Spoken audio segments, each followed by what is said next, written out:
Good evening, everybody. Welcome back to the Dugout Football Channel. The Premier League came back with an absolute bang at the weekend, and we will be discussing all, including Brighton winning their first game at Old Trafford in history, Liverpool drawing 2-2 with Fulham, and Haaland is off the mark at Manchester City as well. And we have no Josh tonight, but I thought I would bring one of the OG World of Football podcast members. It is Mr. Connor Niblett from the Cup Council. How are you, Connor?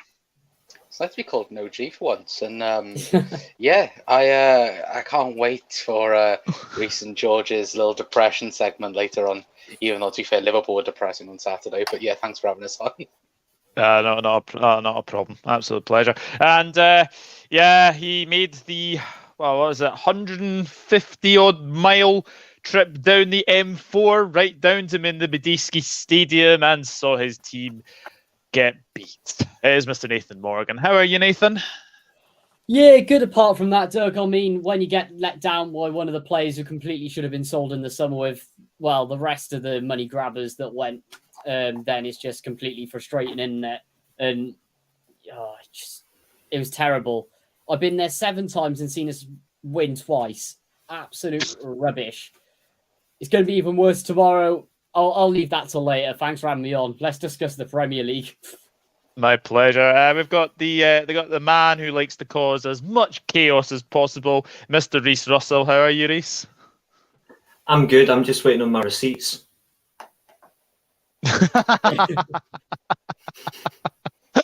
Yeah, I'm good. I would expect a rant or two from Mr. George Kyle, who apparently is Rabio's biggest fan. How are you, George? Very well, Doug. As always, yeah, looking forward to getting into it. But yeah, another extremely depressing weekend for United fans, and more horror to follow over the next few weeks. So yeah, but thank you very much for having me, and thanks to everyone in the comments for tuning in as always. Yeah, no problem as well. Let me just say hello to a few people. Henry, good evening. Hella, good evening. Yeti Boy, obviously George, Sportcat, Shane O'Donnell as well. What's this? Guido Rodriguez, you got him in your FIFA squad, Reese. If not, I'm not interested. What? What's that about? The answer is no and no. Well, the Premier League did come back with a bang, but Ten Hag's Old Trafford debut ruined by the Seagulls. Brighton win their first match at Old Trafford in living history. Well done to Graham Potter and Brighton, we have to say. I thought they were absolutely fantastic. And Pascal Gross has 6 goals against Manchester United in his career. It's just unbelievable. Unbelievable. And obviously Brighton have had, back-to-back wins as well. But what the hell is going on at Manchester United? I mean, if you're talking about scraping from a barrel, then paying £15 million for Adrien Rabiot has to be up there with one of the worst decisions I've ever seen. Not to mention that they are also after Marko Arnautovic as well. What the hell is that all about? Honestly, I kid you not, Man United are going to 2010-2011 Liverpool with those signings. I'm sorry. I'm saying it now. You're going towards that stage. But let's get into the game because there is lots to talk about. Obviously, we'll come to Manchester United in a wee minute. But Connor, how good were Brighton at the weekend? Oh, they were marvellous. And just before to add on that comment, I think probably Manchester United are a bit worse off than Liverpool in 2010, 2011. We got Luis Suarez back then. And I don't see Man United signing another Luis Suarez. That's the one shining part of that time for Liverpool anyway. But to be fair to Brighton, massively deserved the win. Just showed up and they've done what they've done best. Typical of Brighton to really perform well as well. For me, I thought that they would struggle this season. We've all said it for the last couple of years, haven't we, about Brighton not signing a striker, and Yeah. Perform and not getting that over the line. But Danny Welbeck shows Martinez, brilliant performance. Welcome to the Premier League. And Danny Welbeck did show a great performance. But yeah, Gross, again, as you said, 6 goals in the Premier League against Manchester United. It's impressive. And again, fully deserved. Of course, we'll speak about, key points throughout the game. But, there wasn't a moment where, even when Ronaldo come on, that Man United would look to score. And, even, United's goal was lucky in some sense. But overall, Brighton, for me, massively deserved the 3 points. Yeah, definitely. And Nathan, I mean, obviously, like, you look at Brighton and they've lost, obviously, Cucurella. They've obviously lost Bissouma. But one man who I mentioned, obviously, in my World Cup videos, and obviously you can go back to them, Moises Caicedo, what a performance from him. He dominated that midfield for Brighton. Oh, yeah, he was absolutely superb in the link-up with Pascal Gross, of course. It doesn't even look like Bissouma, it had no effect on the squad, and just the way that, oh, God, I'm giving praise to Graham Potter. The way that it just all linked up was just completely perfect for me. Even, yes, I don't know what it is about South Coast teams, your Southamptons, even your Bournemouths definitely, and even your Portsmouths you can bring into it as well, who just seem to burn through all these great strikers and just are not known for scoring a huge amount of goals. Yet they just seemed absolutely perfect against them. Potter matched what Ten Hag was going to do and just completely excelled at it. And fair play to Brighton. And I like to rip into them week in, week out. But yeah, the football hipsters are just completely superb at the moment. Yeah, definitely. What's this? I did see a funny comment here. You can't judge them on a victory over United. They haven't played any proper teams yet. Plenty to go. I must have say. But if we have to say how good Brighton were, Man United, same old season, same old problems. Reese, what went wrong?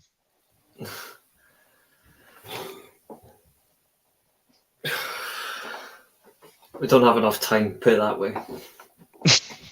I'll do it the right way. I'll do less is more. We were shit. Brighton were fantastic. Simple. We were shit. Except Lisandro Martinez and Eriksen. The rest of them can jog the fuck on.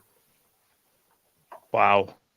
Honestly, if bin men don't get paid enough, I would honestly ship 9 of those players to the bin men and dispose of them right now. Except Eriksen and except Lisandro Martinez. I shut the rest out.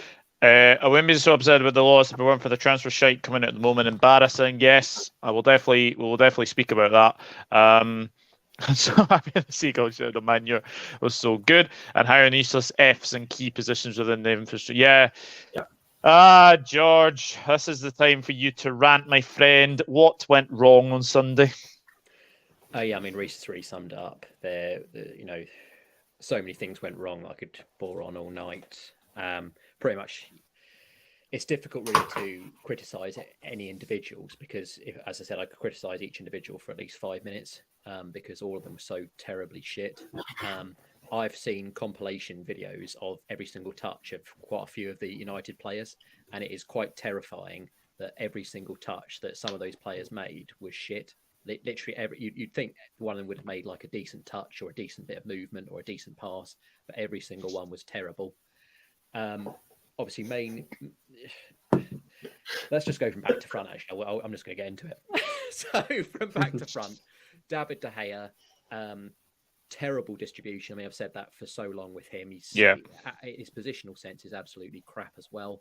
Obviously, on the first goal, there's his positioning should be much better, so he's probably cut out the low cross, which obviously, and again, lots of clips have circulated of other keepers sort of, cutting out that cross again because his positioning, he tried to sort of cover the near post, but then got caught in no man's land again. So again, terrible positioning. And obviously on the second goal, as we know, weak wrist straight to a fucking Brighton player. Pascal Gross, and then just runs across in stop and flapping, and again it's just absolute crap. But it's not so much because, as I said, De Gea is very overrated as a shot stopper. He only stops sort of the medium range shots. But again, I can't get too much into that because I'll be going on for that all night. But his distribution is absolutely atrocious. Obviously, again, I'm not sure whether you've seen this as well, but there was a moment in the game where the ball came to him and he decided to keep holding the ball, and then just fucking smashed off. Throw in. It was when instead of passing to Martinez, when he sort of made the movement to make it easier for him as well. So it's not just a one-off instance with De Gea. His distribution is just crap all the time, and I mean I've said that for years with him as well. Again, obviously crosses, corners, all sorts. De Gea is very much a poor keeper in the modern game. And it's not only obviously in terms of like build up, as again other people have sort of said as well, is that he never offers himself as an outlet, so it makes it almost impossible to build up correctly. Obviously Dalot again is just shit. Everyone sort of raves about him because he can position himself nicely in midfield as though he's making an extra man, but what he does with the ball is absolute crap. Almost conceded within about 2 minutes, or 1 or 2 minutes, because of his absolute shit control, and then got lucky again because there's no way De Gea was if the shot had been on target. It was Trossard. If the shot had been on target, that's definitely going through De Gea, and that's 1-0. And obviously crossing wise, Dalot is crap as well.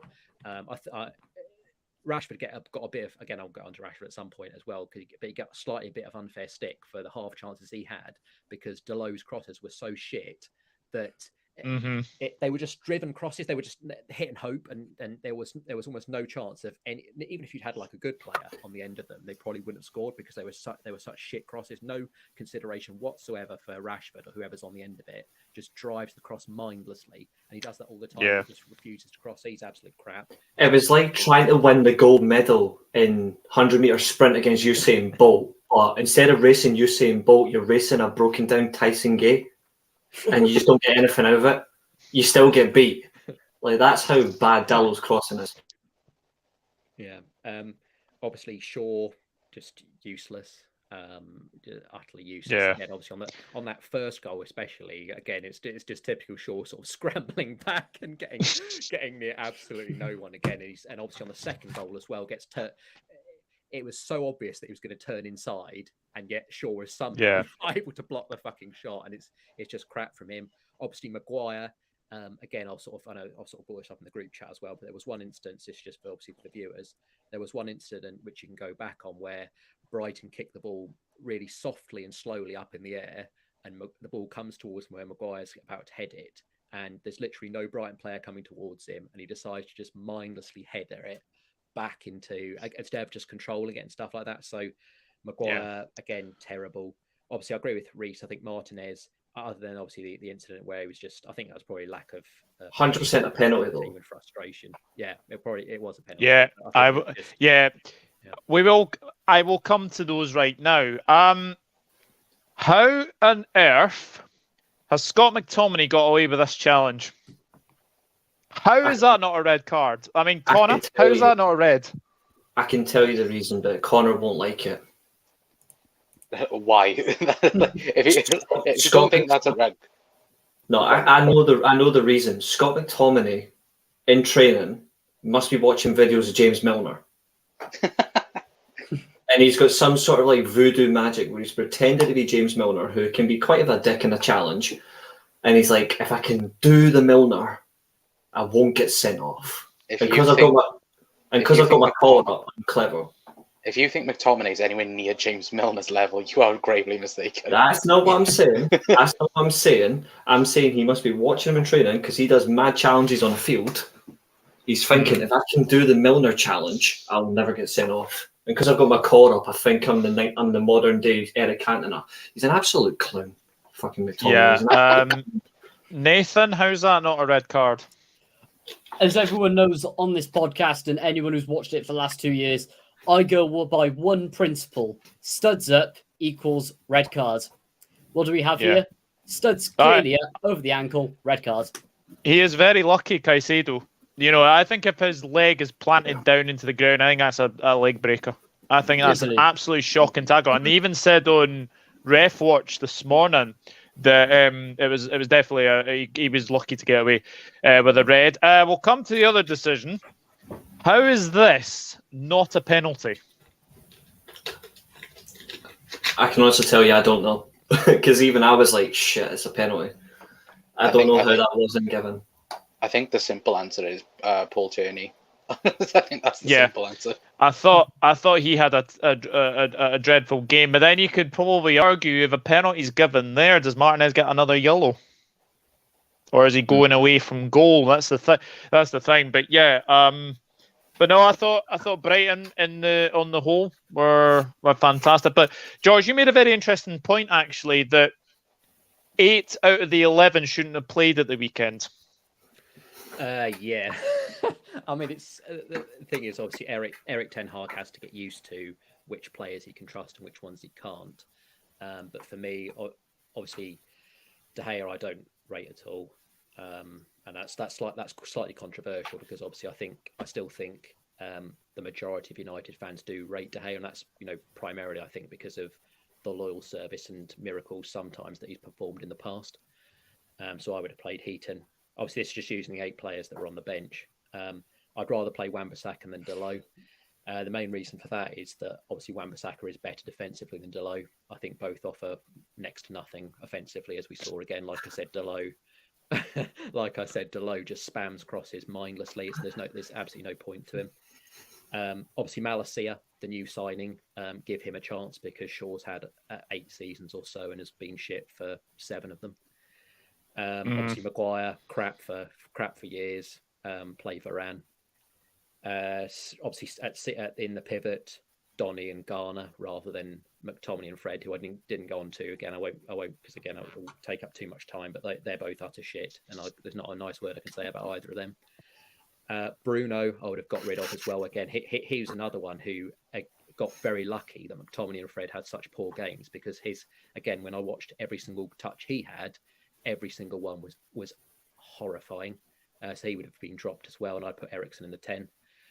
Left wing, I'd have had Garnacho rather than Rashford. Again, his sort of every single touch he had was absolutely horrifying when I watched that back. Sancho still on the right, and obviously Ronaldo up front. So yeah, I would have made 8 changes. And I said this prior to the game as well. So, but again, I have to sort of Ten Hag hasn't been watching United for years and doesn't know which of these players are just fucking terrible. So he's just got to get used to it, unfortunately. And sadly, it's 3 points dropped. But unfortunately, obviously, as we know, United's board and obviously the Murta, Arnold and that lot have decided that their solution to what happened yesterday is to make some terrible inquiries into the transfer market. But yeah. I mean, I wouldn't even call them inquiries, mate. I wouldn't even call them inquiries because we all know it's serious. I mean, the fact that we're looking at Arnautovic already had a deal rejected from Bolognese, and the fact that we've actually tried, and the fact that, and I mean, I've got Milan obviously, so I can slag Bologna all I want, and you've got fucking Adrien Rabiot, who he's a regular for France and he plays for fucking PSG, but the guy's just as much a loony as his fucking mum. I don't want him anywhere near Man United. If we sign him, he's a decent technical player, but God forbid. Yeah. No, I posted this on Twitter, and a number of United fans have agreed with me. Man United are really scraping from the barrel transfer targets now. Adrien Rabiot instead of Frankie de Jong, and now Marco Arnautovic instead of Šeško. If United had decent scouts and better owners, they would get better players, but they have leeches and clueless idiots in charge. And you know what? That is the harsh reality for Manchester United fans. Unfortunately, that once those leeches are away. And goodness knows when you'll get rid of them is another matter. But Murto, Arnold, they have not got a bloody clue what they are doing. I'm saying this as well, by the way, because Woodward used to get slagged off for this, and I can't stand Ed Woodward. But to be fair, the same comments have to be held up for Woodward as it does for Murto and Richard Arnold. Your job is to be out signing players, not sitting in the stadium watching the game. Get your lazy arse out the stadium, chuck that fucking useless cunt Glazer with you, and go and sign some proper football players. That's what they should be doing. They should be in the stadium, watching the games. If they want to watch a game, go to a pub. Brian has summed that up. Rabiot is nothing but trouble. I agree. And hell, I said Rabiot's coming. He's bringing his mum panic stations. Yeah, I know. It's just very, very strange. We all know there's one thing United dressing room needs. It's another decade. Rabiot. Yeah. Also, I just want to say as well, they're not just insistent on signing a dickhead, they're also insistent on signing on a mildly racist human being in Marko Arnautovic. So that I'm not looking forward to when it comes to press conferences, because you know it'll slip. So, God, Jesus Christ. Yeah. It can only get better from here on in, or it can get completely worse. So, enough about Manchester United. We will speak about, obviously, because obviously two big money signings both scored on their Premier League debuts. Darwin Nunez and Erling Haaland. Yeah, Connor, what was better, the actual fact that Darwin Nunez and Mo Salah rescued the Reds, or the fact that we actually didn't lose that game? Probably the fact that Darwin scored and was probably the best part about Saturday. It wasn't anything else exciting for Liverpool. One of the probably the worst opening day under Jurgen Klopp. Just the attitude was wrong. I think even Jurgen has said this now afterwards, saying that Liverpool didn't do the correct things that they normally do well. And for me, the whole team just looked shattered. I think the only players overall that can, say they had a good game is probably Salah. Even though he was quiet, Salah, Nunez, Elliott as well when he came on was better. But again, it's a little bit concerning, I think, on the Liverpool side of it. I think all Liverpool channels have gone on about the midfield and how it just doesn't look right. Even though it's the same, Fabinho, Thiago, Henderson. But yeah, for me, again, and it ties into the question next week as well. Darwin Nunez, he looks amazing when he plays, and he tried it once with that cheeky. When he tried it the first time, didn't work out. Tried it the second time, scored off of it. So, yeah, I think that was the shining light for Liverpool on Saturday. Yeah, Nathan, you're the only one on this panel that has predicted Fulham to stay up. On that performance against Liverpool, do you think they could stay up? Absolutely, and even when you look at it, they still have quality players out injured. Harry Wilson, for example. Reason for me is, yes, they're going to have defensive issues, which will probably see Marco Silva getting sacked. We've all seen it before. But with Fulham now, they are using to their strengths. For example, they're playing Mitrovic, linking up well with Bobby Decordova-Reid, bringing in some great signings. They have the depth in defence too. They have the depth in midfield. It's gelling well. Their style of play is on the nose instead of just playing Parker ball, which is just absolutely horrific, where you just play for 1-0, pass it round, 1,000,000% possession, time wasting, boring football. But Fulham have something special about them now, and I can't wait to see where this goes. But they just got to keep Mitrovic fit, keep playing him, and like we've seen the last few seasons when Fulham go up and they don't even use the man. But this is Mitrovic's season for me. He's going to get minimum 12 goals. Yeah, Reece, it's quite actually weird, watching Match of the Day, and they actually mentioned that Mitrovic hardly played under Parker. Were you surprised by that?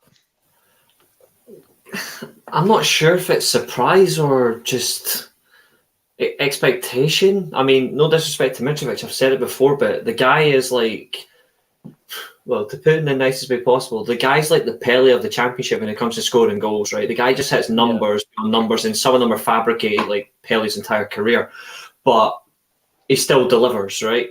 But in the Premier League, it's always been hot and cold. But with Scott Parker, I don't know why he didn't use him, but I think you do have someone there. You don't always have to play the long ball with Mitrovic. You can play into feet. He's actually really good on the ball. I'm not a massive Mitrovic fan, but I respect the work rate he puts in, because when he gets the ball, he is very, very quick, deceptively quick as well, and he's also a flat track bully. But when it comes to what Nathan was saying about Mitrovic's season, I think he's chose the wrong player. I think the key for me is Paulinho, in midfield. Yeah.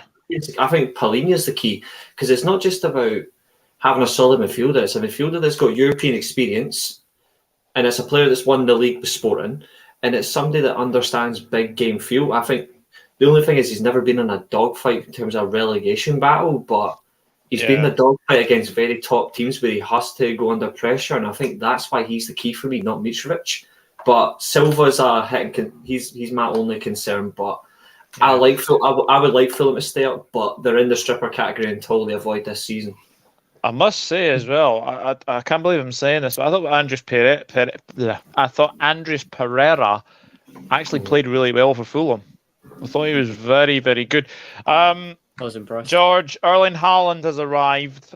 2 goals. How many goals could he get this season? Yeah. I think the sky is the limit for Erling Haaland. We all know that he does have injury concerns, though. I think that's something that has stalled his career at certain points. Obviously, there's been those injury troubles, but obviously when he's fit and fire, he's an exceptional finisher. Obviously, the first one when he wins the penalty, and again, it just surprises me how the Sky Sports commentators are always going on with incredible surprise about how quick Erling Haaland is, as though they've never, again, anyone that's watched him, he's absolutely rapid, and obviously won the first with some insane pace. Obviously, couldn't be dealt with. Good finish for the penalty, and obviously the second goal is just you're probably going to see that quite a lot. Obviously, De Bruyne to Haaland and a consummate finish and. I think everything about that goal that second goal especially was so smooth. Obviously, De Bruyne is such a classy footballer, and he just oozes class and just the perfect. Obviously, when I sort of talk about Fred and McTominay and weight of ball, but Kevin De Bruyne obviously exceptional weight of pass, and Haaland obviously perfect run, and again just sweeps it home, cool and calm as you like, and incredible finish and. Obviously, great signs for City because they've got someone who's going to carry that goal threat. Whether it's going to obviously help them in the Champions League or not, I still doubt because I think that's more of a mentality thing rather than someone who's a goal scorer. But phenomenal start for Haaland. One thing I would say though is I feel like he did swear on purpose in that post-match interview. I think he did. I think he's a bit of a joker, and he did do that. I know that obviously the commentator thought he was doing it on. Did it by accident, but he did it. I'm sure he did it on purpose because he's a bit of a joker. But I do really like Haaland, and it's just a massive shame he's playing for Man City, unfortunately. Actually, never mind. Mitrovic still scored more goals in Premier League than Soldado did in the Premier League. Give me a break. I needed to say someone. Yeah, Soldado. Yeah, that's an interesting one. That is a very, very interesting one. But we'll go through the rest of the Premier League. We'll start from the newly promoted teams. Bournemouth 2, Aston Villa 0. Connor, worry for Gerrard? I think that Villa, going into the season, I think Villa was one of those teams that you debated about a little bit, whether or not they could go one way or the other. But they just didn't show any threat against Bournemouth, which, Bournemouth's another team, which under Scott Parker, I think all of us have pretty much said it's going to go down this season. But, they looked very, very good against Villa. But again, one game in, things could change, just like that, can't they? But early indications, I'd say you'd be more worried, why it isn't clicking for Villa at the minute, because I think it's a big expectation for Stevie G, especially with the signings he's made as well and the price tag on them. You'd expect Villa to make that next step up, and well, judging from the first game, I'd say that things have to happen drastically. Otherwise, we've seen a Paul Lambert and other managers for Villa. Once you lose the 4th, 5th game in a row, Villa boards don't get they don't let you get out of that slum. They just sack you straight away. So I hope Stevie can get out of it, but again, it was worrying a little bit for me, the fact that Villa didn't have that attacking threat. Nathan, your countryman, no, obviously Connor's countryman as well, Kiefer Moore, can he score goals in this league? Absolutely, he can. He can score goals in any league, right from National League South, National League, Norwegian League, League One, League Two, Championship, scored over 20 goals, Premier League. He scores everywhere pretty much, and just the way he came off the bench in that game really made it as an impact sub. Bang, beautiful. Going on to Villa for me on this one, because I did not expect Bournemouth to pick up too much. I thought they might score, nick 1 or 2 goals. But at the end of the day with Villa, looking at the way they played, they went in with the wrong attitude, thinking, oh, we're going to breeze this. It's Bournemouth. It should be an easy test. Just play as we normally would, and then just with low attitudes, and then it just completely went wrong because Bournemouth went all the way into it. But I don't think we're going to see that a lot from Bournemouth this season. And obviously, as the games go on, they're going to start to slump really as teams work them out. It happened in the Championship last season under Parker. It's going to happen 100% this year. Yeah, I mean, Reece, they have made 2 signings today, and Sinise and Neto. Are those the kind of signings that will keep them up? No. Well, no, because the reason, the thing is the word, maybe no is actually the harsh word. Maybe the word is unsure. I had them to go down anyway in our prediction stream last week, but you never know when it comes to a signing. Like, you never know what sort of impact. It could be a positive, it could be a negative. But I'm going to say this as well. Like, people questioning like Villa's attitude and all that. Like, I've seen Steven Gerrard's tactics live, like firsthand. Like, I was at Rangers games in Europe. I was at cup games. I was at league games. I'm getting the first 18 months Rangers vibes. Like, yeah, they were very good games, but like, he was at times tactically outclassed. He had to rely on Ryan Kent, like actually proving he could play football instead of being a lazy, arrogant git. He had to rely on Alfredo Morelos scoring goals to pull him out, or Barisic, like amazing delivery, or Tavernier scoring a penalty. Really good players for him, but at times he was caught out. It's not tactics for Gerrard. Like, he's actually decent tactically. His problem is he doesn't recognise mistakes and learns from it quick enough. He's actually quite slow to recognise, just like most managers. But yes, he's went from Rangers to Aston Villa, but it's not much of a step up in terms of the league. It's a step up in expectation, where he's went from a club that was challenging for titles and playing in European football to a club that's won nothing in years. Was a club, and in terms of England, that's relatively in the top 7 like for years before they started to fade under, like Lambert we've already mentioned before. They got their relegation. There's different expectation, and I actually don't see, unless he makes some serious changes, including his system, because I don't think playing a 4-3-2-1 or a diamond suits him. He needs to get Coutinho in a proper 10 role. I look at it and I'm thinking, Gerrard has 6 months if he doesn't turn this around. With the amount of money he spent, if this was Frank Lampard, if this was Solskjaer, if this was some other clown, oh yeah, Arteta, like if this was someone the back of that, you have to have serious questions. And regardless of what he's won for Rangers, yeah, he won the league title, but he's went from a 2-horse league, with all due respect, to a team that isn't going to do anything realistically except maybe challenge for the Conference League. On the back of that, he does have to recognise mistakes, has to learn from it. It's not about attitude for me. It's Gerrard has to take all the blame for the defeat at the weekend, not the players. Yeah. For me. George, I'm going to give you Leicester Brentford. Leicester's Achilles heel last season was keeping Leeds. They were 2-0 up against Brentford, looking absolutely comfortable. And then all of a sudden, the same old mistakes. They cannot defend to save themselves, and it finished 2-2. Yeah, I mean, ultimately, as you said, obviously losing Leeds. The fact is with Leicester, as we sort of said, and I think all of us had predicted them, also in the prediction stream last week, that they weren't going to finish anywhere near the sort of top echelons that they'd have been in previous seasons. And I think you can really see that there's a drop off in sort of standards and quality. Whether obviously Rodgers is going to stick around longer, is slightly up in the air. But I think for Leicester, they're just going to. I think they're going to have a season of real struggle and strife. And obviously with Brentford, we're seeing signs that there might be life after Eriksen. We know that obviously he made a big difference to them, but they were still able to obviously come back exceptionally.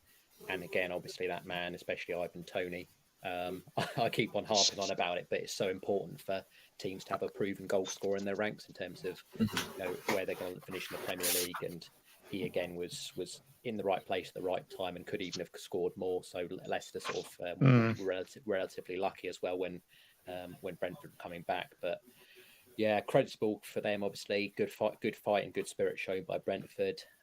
But again, yeah, disappointing for Leicester. And again, I think it's going to be a season of mixed fortunes for them moving forward.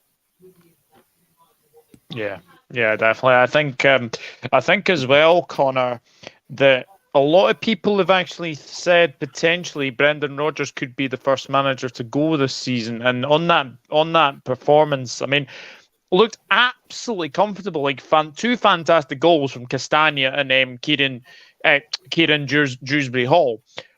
But why Rodgers brings off Kieran Dewsbury Hall when you're 2-0 up? It changed the game completely. Yeah, no, it did. And again, it just shows Brendan Rodgers, his whole managerial skills. Again, I think I had Leicester down a lot in the Premier League predictions because, and you even look at it now, like there's no improvement with that team. It's just getting worse. Fofana looks like he's going. Maddison, I think he's getting a new contract, but that's up in the air. Vardy's again another year older.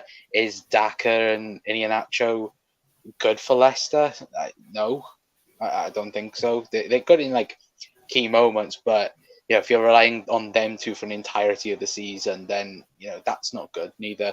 And there's just no incomings for Leicester, and I think that's if I was a Leicester fan, I'd be worried right now. And yeah, I would agree. I think Brendan Rodgers is in the running for to be the first manager to get sacked. But again, I would be very worried the fact that this was meant to be the rebuild season for Leicester, and there's just no signs, there's no links, there's nothing for improvement in that team, and I think it is worrying. Yeah, another club that you could say is really struggling so far, but obviously players coming in, is Everton, Nathan. I mean, you look at that squad at the weekend, and who did they have? They had Damari Gray, Anthony Gordon, and Alex Iwobi. There's just nothing in that Everton side at the moment. Yeah, the best thing that makes me laugh is that's probably one of the best depths they have on the pitch. I mean, look at the state of that defence when you're still relying on Michael Keane at the back. Oh, and Seamus Coleman. It's just grim. And it just like how over the years, yes, you did go from a spot of solid players. Losing Richarlison's a big one for me, but the quality of your side is just stumbling down the table. They just look absolutely rubbish. And in fact, I wish I could change my Premier League predictions now, considering the way they played against a not very good Chelsea side. I fully think that they could get relegated. They just generally look that bad. It needs some sort of investment either now or in January. Otherwise, Frank Lampard, A, is getting sacked, and B, they're getting relegated, and they're going to be comfortably relegated as well the way they're going. Yeah, Reece, poor old Ben Godfrey, another serious-looking injury yet again. The boy just can't stay fit. I feel sorry for him. Like I've said it on this channel a few times, and I stand by it. Like even though he plays for a very crap club, I said Ben Godfrey is the best. Like when he's actually fit, he is the best defender at that club, and within reason. Like he actually is a very good player. The problem is he's playing in a system and a style that just doesn't fit him at all. I said it back in January. They should have kept Duncan Ferguson to the end of the season. You play a flat back four where he actually feels comfortable, where he can get the ball and he can actually play the ball forward. He can hit it long and he's got pace to track and recover.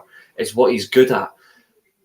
You've then got him in a situation where now he's injured, and even when he does get back from injury, I don't even think he's going straight back in the team, because they've actually just made a very typical Everton signing that actually fits the club, which is crazy. They've signed Connor Cody.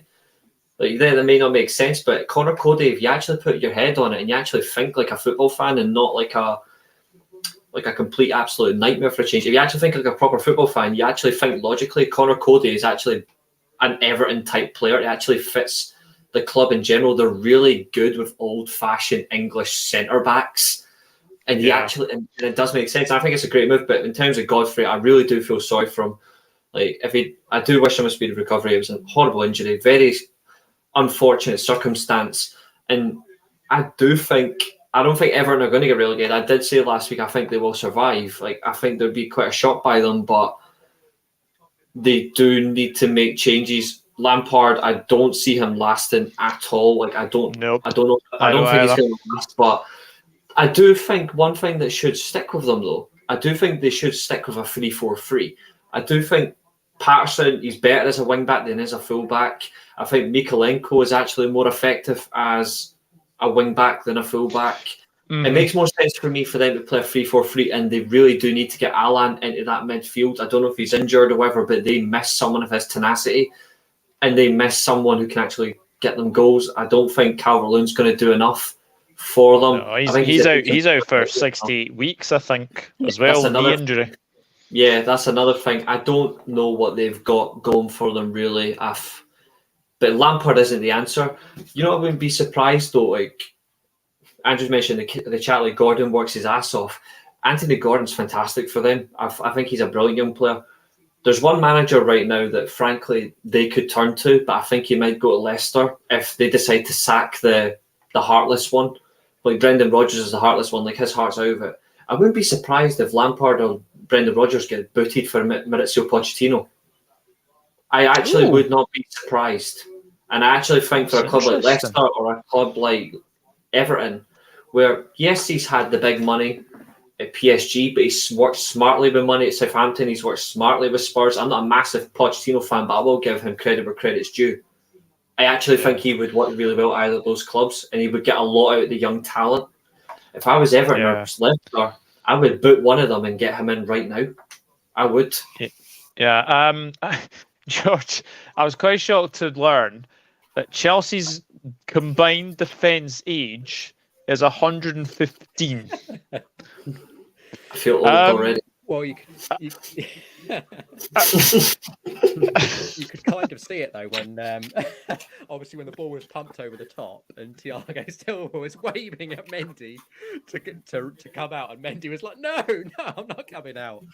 But obviously Thiago Silva was such a quality defender that he still got. Yeah, he is. He made the block, but I think in terms of sort of Chelsea's overall team, again, I think I can sort of see why Josh has got his concerns about them, because again, you sort of look at where obviously Sterling will get some goals, but again, you look at I think they've just got a massive lack of goal threat again. I think they're really going to struggle in that capacity, and I also think defensively now. I remember quite some time ago, obviously Edouard Mendy was being talked about as potentially the best keeper in the world. And this was obviously off the back of when Chelsea won the Champions League. But really, it was a case of where when you sort of delved quite deeply into it, the fact was he was facing like 0.1 shots a game. Yeah.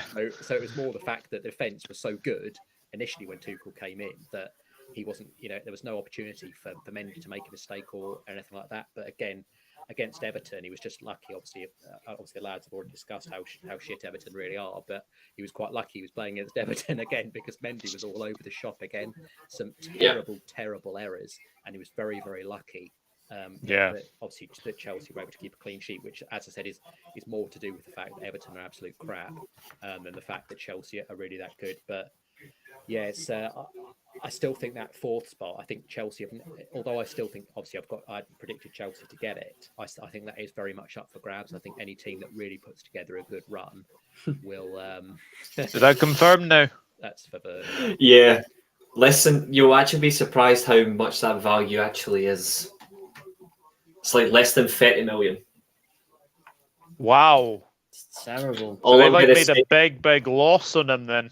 Yeah, all I'm going to say is they sold him for 47.5 million, got him back for around 30, and he's going to go and get his number 11 back and just watch him top score in the Bundesliga. Freedom. Yeah. Nathan, Tottenham 4, Southampton 1. This is the season to be worried for Saints, isn't it? Oh, massively. They looked absolutely dire. And to be honest, if I get their... where is it? I'm really concerned about their midfield. Genuinely, like I had it coming into the season, but if I look at the starting 11, Romeo, Lavia, and James Ward-Prowse. Aside from Ward-Prowse, for me, there's not a lot going there, and even their defense as well. It's just it really does concern me. Not just with who they've got at the back, but just their depth in general as well. They're not getting, and like I said, with the likes of Brighton, Bournemouth, Portsmouth. What is it with these South Coast teams, and they're not getting anything out of their strikers? They've been through so many in the last few seasons. Armstrong and Aribo just not producing. Che Adams not producing as well. Their squad depth on the bench is just a bit meh. Stuart Armstrong, Nathan Redmond doesn't do much. Jack Steve, it's going to be a grim season for Southampton. And Hassan Hootel, he's going to end up going at some point. But yeah, Tottenham, very, very impressive in this one, especially impacting from the James Ward-Prowse goal early on. And they looked very good. 100% in Champions League for me. Yeah, I mean, one player in particular that really stood out really badly defensively was Jan Valery, because he should have been came on over Valery.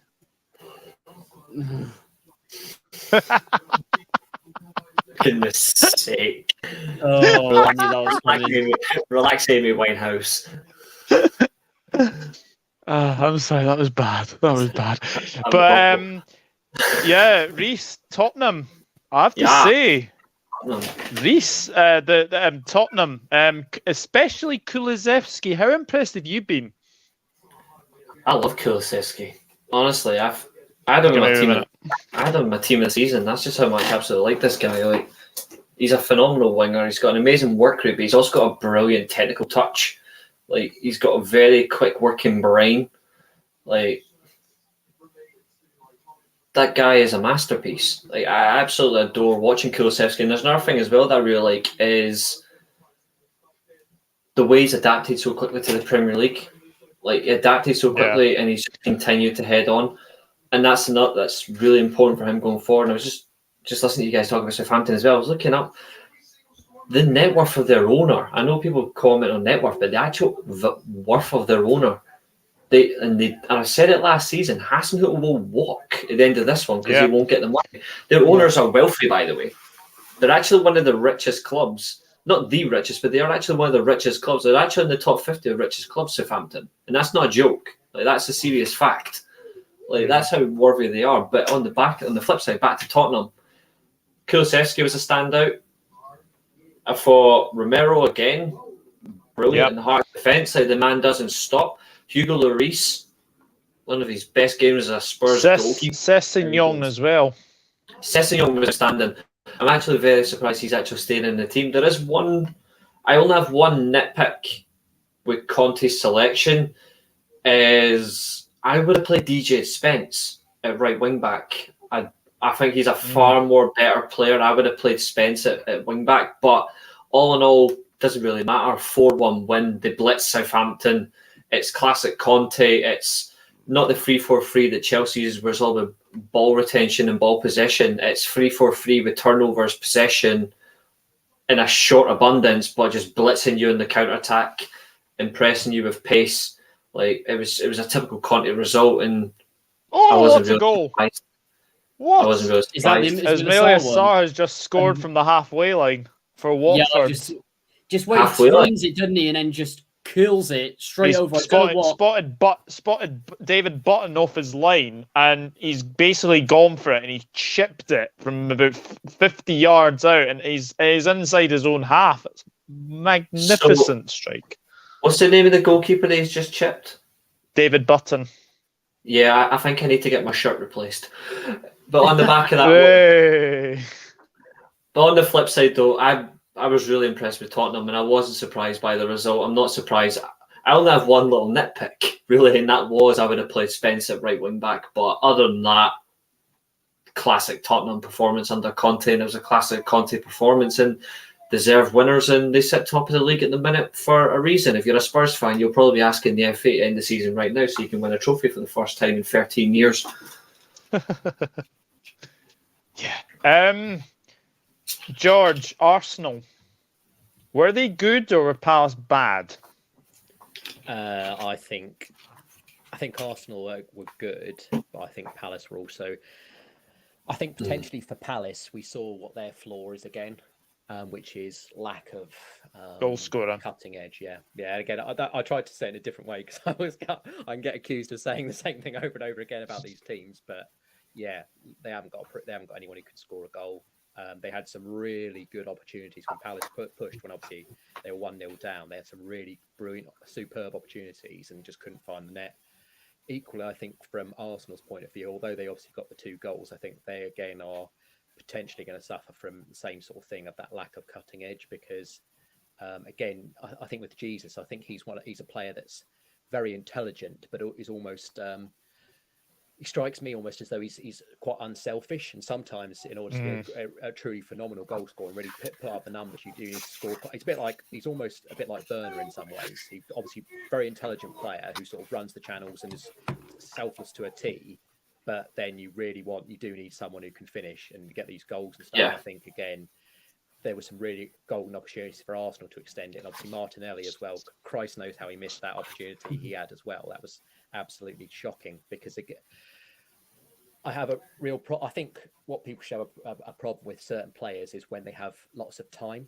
So when Martinelli had that chance, he had so much time to just set himself and hit the right shot, and somehow got it completely wrong. He is crap. And it's just very, very poor. But I think Arsenal will be okay. But I still maintain, again, similarly as I did, obviously predicting them. I think it was 7th in the end. I had them predicted. I still think You did. I still think they're going to suffer a bit because, like I said, I think Palace were maybe not too much the races. And again, like I said, and obviously, just no cutting edge, no goal scorer. Because again, they should have got back into that match, and ultimately, very annoying for me because I was cheering them on to do it, especially when obviously when the second goal went in and you knew things were fucked. But the only other thing I would say is just very quickly on the Palace team was that Anderson had an amazing game. Yes. Just absolutely sensational distribution, sort of showing what a centre back can do. Just really, really good, through balls, passes, and very composed and assured performance. So he's definitely one that Vieira will be looking to nurture. But yeah, Palace will be absolutely fine. But like I said, for Palace, if I was them in the next few weeks, I'd try and get a striker in. Or someone who can actually score goals, because it's just that is their main issue, because they've got some amazing players and they do play some attractive football, but it is just that lack of cutting edge that costs them, unfortunately. Yeah, Billy, I've got Bournemouth, Fulham, Southampton. Reese has Fulham, Bournemouth, Leeds. Nathan has Bournemouth, Southampton, Leeds. George has got Leeds United, Fulham, Bournemouth, and Josh has also got the same: Leeds United, Bournemouth, and Fulham. I have Tottenham to finish second, not Tottenham to win the league. I'm crazy, but I'm not that crazy. Yeah, I did see that. I did see that anyway. I don't know if I should give you this one, Nathan, because I know you absolutely despise them. But Leeds United, very good win against Wolves, I have to say, and the American boys stood out. They did. These are two teams that I hate Leeds, but I also can't stand Wolves either. So this is a pain one for me to talk about. But yeah, not the strongest start from Wolves. I did think it was quite cagey. Either one of them could have won, to be honest. But Leeds did stand out quite a bit. Yes, you could say it was all at Ellen Road and that they had the better of the chances. But at the end of the day, if you're going to go into a game like that, Jesse Marsh had it all set up right. Wolves, they're missing that out-and-out goal scorer for me. They just didn't have something to pop onto the end of anything. And losing Connor Cody is going to be a massive one for them, actually, as well. They need that little bit extra in defence to me, especially how they like to overlap on as the wing-backs and everything. But it's going to have to, with both of them, it's going to have to be a wait and see how it goes over the next few games, because I think Leeds will start to stumble here and there, but Wolves, they need to be backed in the transfer window by their owners, Fossen. They need just that, someone to complement Raul Jimenez. And of course, I'll say it again, Adama Traore needs to go back out on loan. Yeah, I absolutely agree. And finally, Reese, Newcastle 2, Nottingham Forest 0. How impressed were you with Newcastle? Felt good to see a certain goalkeeper who's an arrogant little prick get exposed for just how shit he really is. Just a shout out to your pathetic stands out there. Henderson. I just wanted to get that one out there. But I thought Newcastle were actually outstanding, to be fair. They controlled that game. They had nearly 70% possession. Nearly 25 shots like Man City standard in terms of attacking display, not in terms of like actually scoring more goals in them, but two stunning goals, I have to say, as well. Yeah, and I think another thing as well was the link-up. I think the system change is fantastic. The fact that Eddie Howe last season, he was very clever, playing a 4-5-1 flat 5 midfield with a back four with a sole striker up front, Chris Wood. This season, he's went 4-3-3 to start off. It's got a lot out of the midfield to get them going. Bruno Guimaraes, me and George had him in our team of the season. We had him in our team of the season for a reason. We rate the guy. I've seen him play against Rangers for Lyon, so I already knew exactly what I was getting in for. He slotted in really well there, and like in the middle of the three, and it benefited their positioning really well. And the fullbacks were excellent. I thought the one other thing that was really clever was the way the front three actually interchanged for Newcastle. I didn't expect that. I expected them to have one sole striker and it'd just be the wingers. All three of them interchanged. I didn't honestly see that coming from Eddie Howe. I thought it was very clever, and not just that, it kept a clean sheet, defensively organised. He didn't even. I don't think Eddie Howe had anything to do with that tactically. No. I think he allowed the centre backs, because they're very experienced. They haven't played a lot together. I think he just let the back four command themselves, and the goalkeeper, he was more focused on what he does best, and that's attacking organisation. And it was rectified by the fact that they just went out and it was a deserved result. Brilliant goals. Maximin for me was man of the match. No surprise there.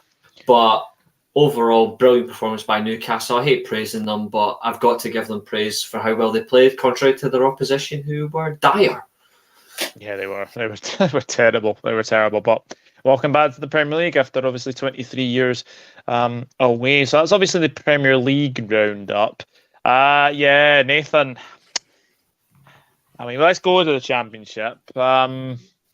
Both Cardiff and Swansea both losing this weekend. I mean, you made the trip to the Medeski, and you actually said off air that's been 7 visits now to the Medeski, and you've only seen Cardiff win twice. What went wrong? To be honest, looking at the start of the game, I thought we actually started quite well. Of course, Callum O'Dowd been superb since he's come in. Nice little header to start off the game. Really started sort of like for the first 20 minutes, and then I thought we got rid of them all. I thought we got rid of all of just the money grabbing, complete and utter rubbish. But then you just had Curtis Nelson, as expected, completely pulling down a player. How on earth it wasn't a red card, I don't know. Reading was so unlucky there. Gives away a penalty straight away. And then our defence just gets completely ripped open to shreds. Once again, Nelson completely at fault as usual. Defence abysmal. Max Waters, our striker, completely absent once again. Another player who needs to be phased out. Morrison, he could not have done much to win this one, to be honest. Just he set it up in any other way that any other manager would, and I think he got everything completely right. Only criticism I do have is that maybe he should have brought on Itete earlier, even though Max Waters went off of a complete strop when he got subbed on by Marcaris. But at the end of the day, Nelson has to be sold as soon as possible. It's criminal how he's got another year left on his contract. He was a complete liability, and in fact, I wouldn't trust the guy to run a bath, to be honest. And then you had Max Waters. He's just been completely absent for the last 2 games. Not good enough for this level. Loan him out as soon as possible. And then Sparky Harris, I'm starting to get concerns about now as well. Just not offering much. And to be quite honest, we need to sign another 3 or 4 players. Just not good. Not good. I believe you also owe me some receipts. I believe you owe me a receipt for this. You do, because you said last week, didn't you? How long is this going to last before I start ranting again? 1 week. Yeah, 1 week. 1 week. Really 1 poor. week it really, took. Really poor. 1 week it took. Well, I can't believe I'm actually saying this, Reese. I know it's only 2 games in, but the Strippers Club are struggling. Hallelujah. 1-1 with Wigan Athletic at the weekend. It's crazy enough. I actually watched that game. he's starting to enjoy it. He's starting to enjoy it. I think the one thing that I'm so critical of these teams for a reason, right? And I got lambasted on another podcast like a couple of months ago, right? Because I'm harsh on certain clubs like Norwich because they don't have the money. Sometimes you don't even have to have the money to have ambition. There's clubs with nothing and they actually do something. I attack Norwich because of the stupidity of their owner, the stupidity of who they employ, like the stupidity of the players they have, and other clubs as well. I've done it to Fulham, I've done it to Watford, but I do it because I love football. And I hate certain clubs have ambition. At least Fulham have came up and actually acted like a club. They've actually spent a bit of money. They've tried to improve where they've went. If Norwich come back up, and I say that because it's not going to happen, if Norwich come back up, it's purely for Delia Smith to get her money. She can spend it on herself, try and make herself 45 years younger, and then she'll be straight back down looking 90. Like, it's plain and simple. And I'm sick of being told that like I'm harsh on them when I'm doing it for the sake of football. I actually thought Wigan played really well. Really good result for them. I don't know where they're going to finish in the league. I would probably say mid-table is reasonable for them if they can manage it. They've got a decent squad. Norwich, obviously Nathan in here, Andrew in the chat, they'll probably give me a better prediction. But I think Norwich will finish about 9th. I said lower. I don't know if they're good enough to come back up. I don't know if they might get mid-table, they might not. But I'm looking at it. It was really poor from the one thing I thought they would actually do really well, that they actually did okay in the Premier League, was I thought they would actually use the width better. They were really weak from the wings. I was very, very shocked by that. They don't have the quality for me. Bluebird Legend has asked a very interesting question. Is Dean Smith the wrong manager for Norwich? He'll get sacked. He'll get sacked. He's never won the championship either when he's been in that, am I right? He hasn't, no. And he's done well with what he's got there. But the thing is with Norwich, he is probably the best out of the worst they can get. Because if you look at who they're going to replace him with, like, no one was going to beat Daniel Farke for Norwich because he had that system all worked out perfectly in the championship. Dean Smith's trying to evolve the style of players with loads of players that just aren't good enough. Josh Sargent, massive example. Timu Pukki doesn't deliver without Buendia or any creativity. Their defence is weak as anything. Grant Hanley getting red cards for fun and just completely getting overloaded. Back five does not work there. And to be quite honest, getting rid of Dean Smith, even though he is going to go when they're about 14th in the table, they're just going to get someone worse in and they're just going to keep falling down. Because, I mean, they've got that Rashika, or whatever his name, that they've just brought in now. Shit. Yeah, he's not. I don't think he is going to do much. But when we get to further down the line, they're just going to be mid-table and they're going to be there for a while.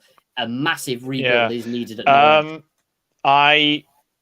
I do have some sad news to announce. If anyone watched Greece back in obviously the 70s and 80s, Olivia Newton-John has just died at the age of 73. Very, very sad. I've just seen that now. So rest in peace, Olivia Newton-John. Other results in the Championship. 2-1 win for Birmingham City over Huddersfield. Yeah, Huddersfield is struggling again. I know it's only obviously 2 matches in.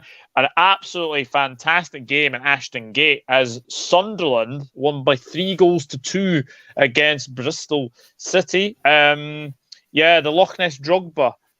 Answers on a postcard, please. Ross Stewart scored the winning goal.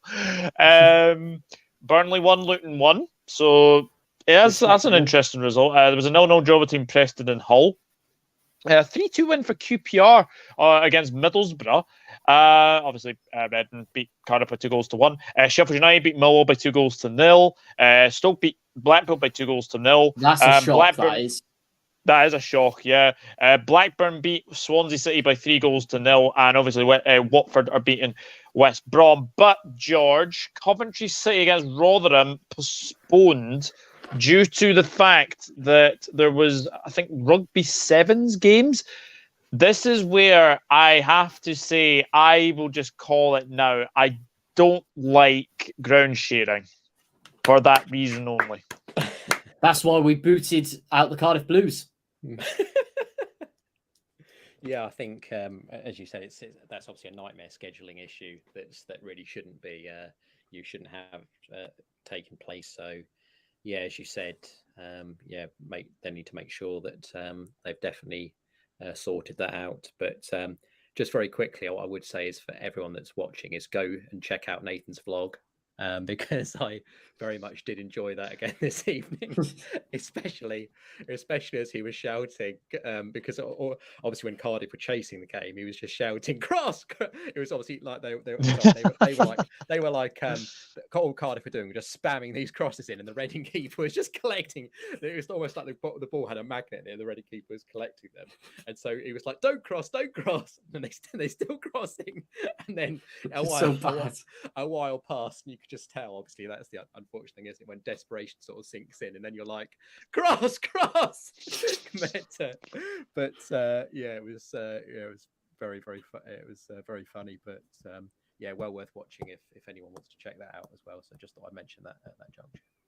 Yeah, definitely. One thing but yeah, I do have to add, sorry, about the Coventry one is I just have complete sympathy for the club, considering the complete and utter shambles that has been with the ground. If anyone wants a bit of context to it, Coventry never actually owned. Oh, what have I just read? Oh, Chris, that's terrible. Oh, jeez. But sorry, Nathan. You were saying about the Coventry City situation. Apparently, their cup game, I think I saw against Burton Albion, has been moved to the Pirelli Stadium. Yeah, that's correct. Just because of this condition of the pitch. But if anyone doesn't know, when they moved out of Highfield Road, they actually went into a council-owned stadium. And then what happened from there was when they had their really terrible owners, they actually... This is where it gets ridiculous. Who remembers London Wasps rugby team? Yep. Just a bit, yeah. Yeah, so what happened was they did a full MK Dons. Their owners decided to relocate them to Coventry, call themselves just Wasps, take over the stadium, buy the stadium, and then kick out Coventry City. As you do. Yeah, Jesus just completely Christ. disgusting. And then they just take out all the Coventry branding. But that's kick been them like out an the club shop. ongoing thing for a number of years, isn't it? It has, and the only reason I believe they were let back in, well, they had their first problem, which this was before Wasps relocated, with like the rent and everything with their old owners. But when they went back, they got kicked out again because the Wasps just kicked them out and they wouldn't let them rent it. And then Coventry City Council told them that they had to do it in the end, and even then, it wasn't their choice for them to have rugby sevens back at the ground. It was actually Wasps because they're in a disgusting financial situation. And if I'm honest, and I don't want this to happen, Coventry should not be punished by the EFL for this. There should be massive fines to their owners, and that being Wasps. And quite frankly, Coventry City Council need to step in and take the ownership off them because it's absolutely diabolical the way that they've been treating. It's like MK Dons 2.0. Scott Blankley, good evening. Can you see Derby heading the same way as Coventry? To be fair, I think Derby have started the League One season very well. So I don't see them. Oh Jesus, what the heck? A lot of people like cats. Take the Pope for example. I read recently that he was a cataholic. Oh dear. Groan. But we will move on from obviously the Championship. We'll go into the SPFL because there were big wins for Livingston and Aberdeen. Rangers and Celtic won, and the Edinburgh Derby ends all square. And I've just realised that I've left out the Motherwell result. No one cares. Consider it. Yeah. Reese, quite a good Edinburgh Derby, I thought. When the name Martin Boyle was on the bench, you always knew he was going to come on and score the equaliser. Just for the record, I had 2-2, but I got a draw on that, so at least I've actually got Doug's prediction, so he's not going to like this. That's 2 weeks in a row I've battered his predictions. Well, not surprised. I'm just not surprised. The minute I seen him on the bench, I was like, well, I'm not going to get my 2-2, but I'm still going to get a draw at this one. it's just a reflection. I actually think Hibs the whole game just toyed with Hearts, even though Hearts had the lead for 80 odd minutes. They just had the lead. But was it a handball? Yeah, it was a handball. I think it was a handball. I don't think think it was too much though, but it was significant. But like the way I think VAR would probably roll that out. I think so. I don't think either team really deserved to win it. Hearts didn't do enough for me to maintain the lead position. Hibs, rightfully so, right at the very end, like poetic 95th minute, like gets the draw, gets the result. I think if you really had to put a limit on it, I think in terms of who actually looked like they actually wanted to win was maybe Hibs. Like I think they were driving more. Hearts were more, but like I was not surprised really by Robbie Nielsen's tactics. They go ahead early. They try to maintain the lead, but the problem is they just don't hold the ball enough really well. Unlike last season, they held the ball really well. Hibs were pushing pressure, but I think at the end of the day, though, I think a draw is a fair result because Hearts were toothless in the second half. Hibs were all energy, all muscle, and it's a good result really for them, considering the fact they needed the point. But it's pale in comparison to their league rivals for third and fourth, who actually had better results. Like one particular, which I'm really not surprised by one result, but yeah, all in all, a draw, typical end of the derby result. Yeah, definitely. And just very, very quickly as well, because obviously Dundee United beat Asa Dalkmaar midweek. They did. And then go and lose to Livingston, who, since Dundee United have been promoted, right, they've taken 16 points out of the last 21 against United. Wow. They're a strange club, the Tangerines. They're a strange club. They get a brilliant result, then they get a typical Dundee result. So, like, it's not even Dundee United. Like, just a typical Dundee stunning result. goal from Montano as well. Yeah, it was a fantastic goal, and it was just a well-worked performance, really. I think Livingston controlled that game with ease. I think they controlled it with ease. Chris. We all share that sentiment 100%. I'm just not really surprised by Dundee United. Like, I think they had so much effort, so much energy, so much work put into the game against Alkmaar that when, and I'm not taking this away from Livingston, that's not disrespecting in the way I'm going with it. All that energy you've got to put against Alkmaar, because Alkmaar, in terms of whether it be the Conference League or even the Europa League, if they're in it, like if they get to, because they haven't been in it for a while, they are a very serious opponent from the Dutch league. They're not a typical Dutch team, so you have to put a lot into it. And the way Dundee United played against Livingston, they were flat, and I was not surprised by the final result. Yeah, and obviously big results for obviously the old firm. Alfredo Morelos back on the score sheet. Must be very, very pleased about that. Yeah, absolutely. I guess exactly what I was needing. It's a good result, and I think it's the motivation. I said to you the other day that I wasn't sure if Rangers were going to go we're going to do anything in the second leg. Like, obviously the second leg's at Ibrox for the Champions League qualifiers, and obviously if we do win that, it's PSV or Monaco. I still think Rangers can beat either or. If Rangers beat PSV, then me and George will be happy, because that'll give us extra. A little cheeky bit of Sangar, maybe a cheeky Gakpo, you never know. But I do think it's a big aspect. The fact that Morelos is on the score sheet, it was a very controlled performance by Rangers, like overall against Kilmarnock. Get it up easy, you bunch of pricks. Like, I'm happy with that, and I think I was nervous going at the game against Kilmarnock because it's always the same. They always park the bus, but we controlled them for 90 minutes. I think Rangers will go and win 3 or 4-0 now in the second leg. I was very hesitant to you at the weekend. I said that to you, that it depended on the result against Kilmarnock. We controlled them. I wouldn't be surprised if we go and do it. And I think Morelos will have a fun day at Ibrox.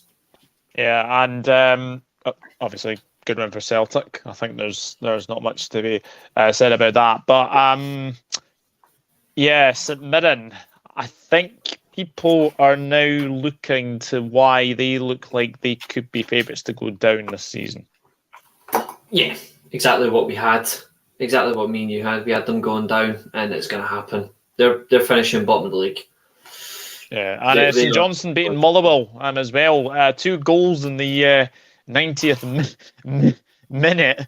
I tell you something, Motherwell don't get a new manager very, very soon. I think they could easily follow St Mirren. But I know it's way too early to see, but there's just nothing in that Motherwell side. there's one problem with this Motherwell team, right? And it's not players, it's the owners. They're a fan-owned club. They're a fan-owned club. That's going to cause so many problems about who you actually bring in as a manager. You're going to have so much division. I can't wait for the meltdown. But all in all, like, I'm annoyed that Celtic won. I'm annoyed that Aberdeen won. But the fact that Motherwell lost is just pure funny, considering the fact how they acted at the end of the season when they got into the top six. Like, they didn't conduct themselves in a proper manner. I thought they would actually... Well, we saw it firsthand exactly what their fans were like. I thought they were really poor from a fan perspective. But they're flat and they're finishing 11th. Yeah. Right. We'll go on to the Bundesliga. George, Bayern Munich 6, Eintracht Frankfurt 1. Thank you. 6 different goal scorers: Kimmich, Pavard, Sadio Mane on debut, Musiala, Gnabry. 5 different goal scorers because Musiala got 2, and Kolomouani scored for Eintracht Frankfurt. It's only week 1, but you can already see that Bayern Munich are going to win it again, don't you? I'm glad you asked me about that specific game because I'd actually seen the highlights of that one because I do like to keep up with what Bayern are doing, and obviously now I can. Obviously, I've always liked Sadio Mane, but now I can kind of openly.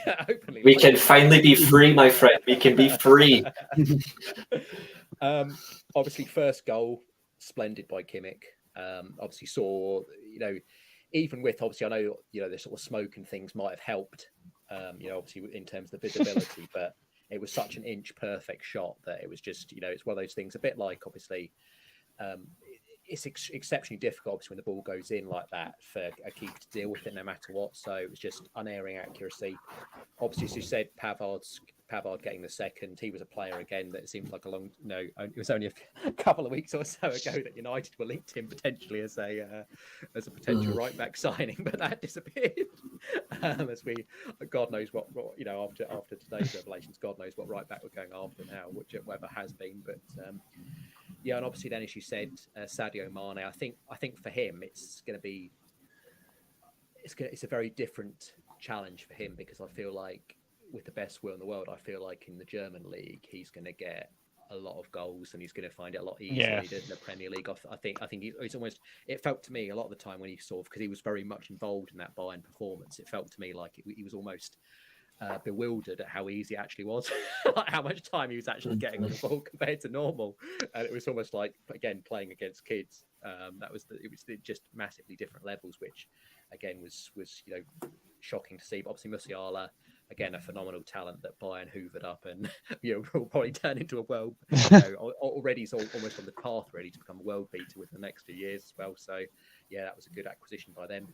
Only one small comical moment in the game, which was when Thomas Muller, obviously when Gnabry went through and passed to Thomas Muller, who went slightly behind him, left foot and dragged onto the post, and then it hit his head as he fell over. So, which I did find quite funny, but. Bayern Munich were just, as you said. I mean, it's almost like as certain as the sun rising in the morning. Bayern Munich winning the Bundesliga. Yeah, it just happens every single year. And how many years would have it been now? Like 10 or 11? Is it? That's 10. It's 11 years this year if they win. It's 11. 11 this year. Ridiculous. Yeah. Borussia Dortmund, Reece, have made a good signing. Anthony Modeste, obviously, to replace Sebastian Haller, who we obviously wish well. They started with a 1-0 win over Bayer Leverkusen, so a very, very good start for them. Can you see them really pushing Bayern again? They'll finish third.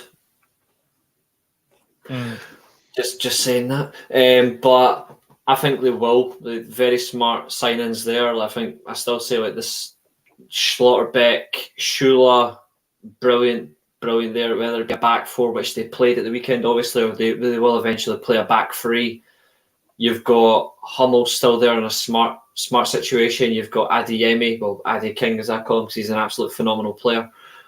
You've got Marco Reus, still proving he's a phenomenal player that any Premier League club completely stupid to never bother try to sign him because he is world class. Like he is he is a world class player. Like I don't care like what anyone thinks. Like he is. And I just look at it and I'm thinking the way they're building this team up very smartly. They are going to be up there. They're going to be very strong. I wouldn't be surprised if they go the furthest in Europe at the German clubs, even though I think Bayern will be in the semi-finals. I wouldn't be surprised if Dortmund actually do better than Bayern because the manager's very good motivator. He's really good. Yeah, he's really good. I don't know if either they'll go far in Europe or they'll win the DFB Pokal. I'm hoping it's not the latter, but they've certainly got a good enough squad. And just on the back of the Bayern result, 4-2-2-2 system by Nagelsmann, he's finally utilising his preferred system. Musiala, best player on the pitch. I'm not surprised. Oh, he's fantastic. Absolutely love Jamal Musiala, and obviously he chose the better country. But oh no, I'm happy with that. Mane, he was the best player at Liverpool last year. I've said it with confidence to you, and I'm not changing it. He's a better player than Mo Salah, and he's proved already with Bayern. I mean, like his effective performances already is fantastic. But in terms of Dortmund, it doesn't matter if it's a 4-3-3 or a 3-4-3. They're going to be hard to stop, but don't worry, they'll finish third. Yeah, other results, obviously. This is a bit random, Nathan. We actually had a Berlin derby on the first match week of the Bundesliga, which Union won 3-1. Hertha, though, I worry for them. I think they could go down this season. Yeah, I do massively for them as well, to be honest. Just ever since the start of COVID, they've sort of been in free fall, and everyone knows about the way that Union are going at the moment as well. But just with the squad depth losing some of their key players, I don't think they're really strengthening as much. And I think they just need to they need to take books out of their. I'm going to be controversial. Who cares? But they're much smaller rivals. They need to take a few tips out of their book, sort of a hipster club. But they are the ones that are doing it properly. They're in Europe, Hertha on, and they nearly got relegated last year. Could very well happen this season. Yeah, I honestly agree. Come on, the Foles, 3-1 win over Hoffenheim, so a very good start to the season. That's not your name. That's not your nickname anymore. It's the Farks. You know that. The Farks. It's München and Farkback as well. Jesus, that's bad. I'm not letting you escape this. I'm not letting you escape it. 1-1 with Stuttgart. That's not a good start. That's all right. It's all right. We've got a better manager than Mankey Marsh. We've got Tedesco. And if anything, I was actually not surprised. I mean, it's Stuttgart. Like, Stuttgart have always been a thorn in Leipzig's side. So I'm not really surprised. We have, decent results against them here and then, but a draw I'm actually not too fussed with. No. We've already got back man who scores goals. So I do need to ask you this as well. Who do you see going down this season? Because I'm actually looking at it right now. I think Schalke and Werder Bremen will survive. I think both of them are much better. Bochum, a little bit concerned because they have lost a few players. I think Sebastian Polter's left. There was one defender that went to Southampton, and name has gone from me. It's like ketchup, but I can't remember his name. He's cracked. He's not added anything to Southampton. I'm gonna actually say I think Bochum go down automatically. There's two go down, and then one's in the playoff. I'm gonna go Bochum and Hertha. And then this might be a bit of a shot, but I'm going Augsburg to finish in the relegation playoff. Oh, okay. That's very different to what I've got. That's very different. I've got Augsburg and Bochum to go straight down. Wow. Right. But I don't see Hertha Berlin going down. I think they'll be fine. I think they'll be okay. In the end, playoff is where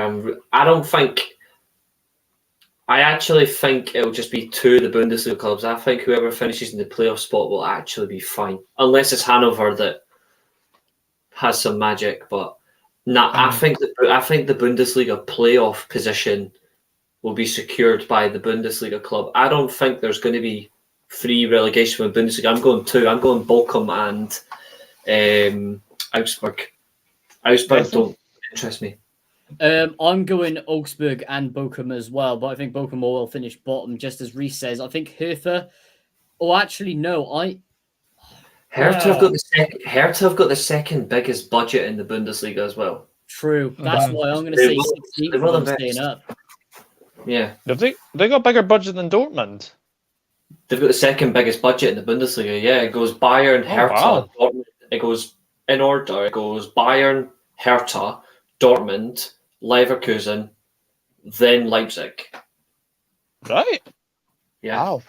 Yeah. Shocker, eh? George, who do you think is going down from the Bundesliga this season? Just looking at the teams in there, I'm going to say Bochum and Augsburg as well. I feel like the other teams I've actually seen play, so I think it's going to be those 2 teams. I think those 2 teams to get relegated. You know who I think will be a shock. You know who will be a shock team for low finish though. I think Hoffenheim have a bad season. Hoffenheim? Yeah, they really started well. I think they're going to have a bad season, and I don't normally go against Hoffenheim. I actually don't mind Hoffenheim, but I think Schalke and Werder Bremen are actually going to go past them. I think Schalke are actually looking quite decent. I think Werder Bremen are just going to slot back in. I think Hoffenheim, they're not getting, and I don't mean bad that they're going to finish outside they're going to finish close to the relegation zone. I think they'll finish maybe 9th to 12th. I don't think they'll be pushing for Europe that they usually do. I think they'll drop. That's interesting. That's interesting. You say that. Could Union Berlin be a bit of a dark horse for the Champions League? I don't know.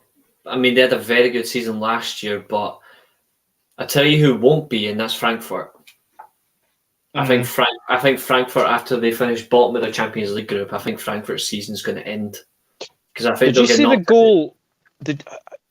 Obviously, I know. Obviously, George watched this, but there was one goal in particular that Kevin Trapp literally let go through his body, and it basically was because of the big smoke behind the goal. Yeah, that Pavard's? Was that Pavard's goal, or was it Kimmich? I don't think it was Kimmich's goal. I think it was Pavard's, but I did think it was. I like Kevin Trapp. I think he's a good goalkeeper. I don't think, in terms of actually conceding the goal, I don't think you can blame him there. I think you've got to blame what's going on behind him. I do feel he's a bit unjust there. This might sound a bit controversial, but even though it was a goal, I wouldn't have given it. Like, the smoke actually does interfere with the play. But I know we've all been there with flares and stuff. Like, we've all been there and all that. Like, I personally don't think they should have given it a goal. Bayern would have scored another goal anyway, but me personally, I would have chalked it off. I don't think it was fair on Kevin Trapp, personally. Yeah, George, have you ever seen a goal that's literally affected by big smoke like that?